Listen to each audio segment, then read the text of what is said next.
Ассаламу алейкум рахматуллахи баракату. Құрметті мұсылман бауырлар, Рамазан айы баршамызға құтты болсын. Пайғамбар саллаллаху алейхи вассалам бұл ай жайлы айтқан жақсы сөздері өте көп. Бұл айда шын ықыласымен ораза ұстаған адамның бүкіл күнәлары кешірілетіндігі айтылған. Қалай ойлайсыз? Қанша жылдық күнәміз бар? Қанша дұрыс емес нәрселер жасадық? Алла тағала бір ай мен үшін ораза ұсташы, бүкіл күнәңді кешірем деп тұрса, қалай бұл айды оразасыз өткізесіз? Өзі Алланың есепсіз сауап беретін амалдарының бірі осы ораза еді. Бірі сабырлық болатын болса, әлбетте бұл оразаға да сабырлық қажет болады.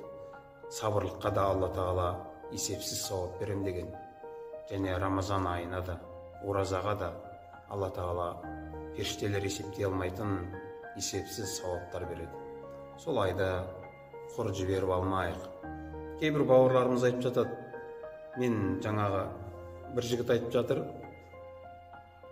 мен құрылыс жасаймын дейді. Үйімді бітіруім керек, осы оразаны қазір ұстауға шамам келмейді. Ағайындар, бір ай ауырсаңыз да жатып қаласыз ғой. Бірақ сол үйіңізді негізі Алланың қалауымен бітеді, ол үйде бітсе. Сіздің құрылысыңыз Алланың қалауымен бітеді.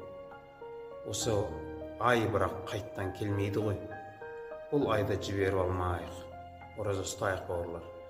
Егер де қазір мені 4 күні өтті ма, 3 күні өтті ма, егер әлде де болса, кейбір мұсылман бауырларымыз ораза ұстай алмаған болатын болса, жалғастырыңыз.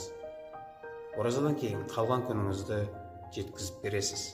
Шынымен, бұл ай сияқты күнәңіздің кешірілетіндігі, әрбір жақсы амалдарыңыздың 700-ге дейін еселенетіндігі қайтып келмейді бұл ай. Әшейін күндерде бір жыл айналдырып ораза ұстасаңыз да, Рамазан айындағы бір күн оразаның қадіріне жетпейді бәрібір.